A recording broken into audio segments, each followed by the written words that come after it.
دووهەم سیما کە ئەیبینین لە لای کابرای کافر کە لاسەنگ بووە و لەبەرەوەی باوەڕی وایە کە مردن کۆتایی هەموو شتێکێتی خوای گەورە باسی عەزابی ڕوحکێشانەکە ئەکا أفرمي ولو ترى إذ الظالمون في غمرات الموت والملائكة باسطوا أيديهم أخرجوا أنفسكم اليوم تجزون عذاب الهون بما كنتم تقولون على الله غير الحق وكنتم عن آياته تستكبرون لو كاتيا بوشيوي رفتاريان لقل كري بشيوازيكي زور زليل كردنا نقصيان لقل كري وقتك ظالمكان خواهي قورا فرمي لغرغري مردنانو لكاتي جان چشانان ملائكة كان دين چپۆچیان پێچێشنۆڵن ئادەی وەرنەدەرە و ڕوحتان بچێشین بیبین بەرەو عەزابی خوای پەروەردگارە و عەزابەی کە هی زەلیلکردن و سوکایەتی کردنە پێتان چونکە ئەوەی ئەتانود دەربارەی خوای پەروەردگار و منهەجی خوای گەورە ناحەقیتانەوت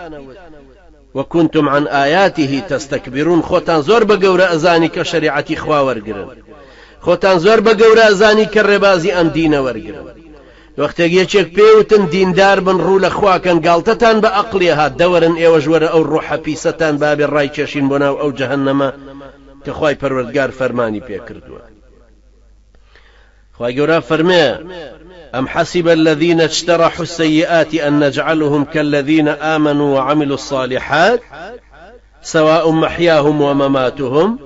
ساء ما يحكمون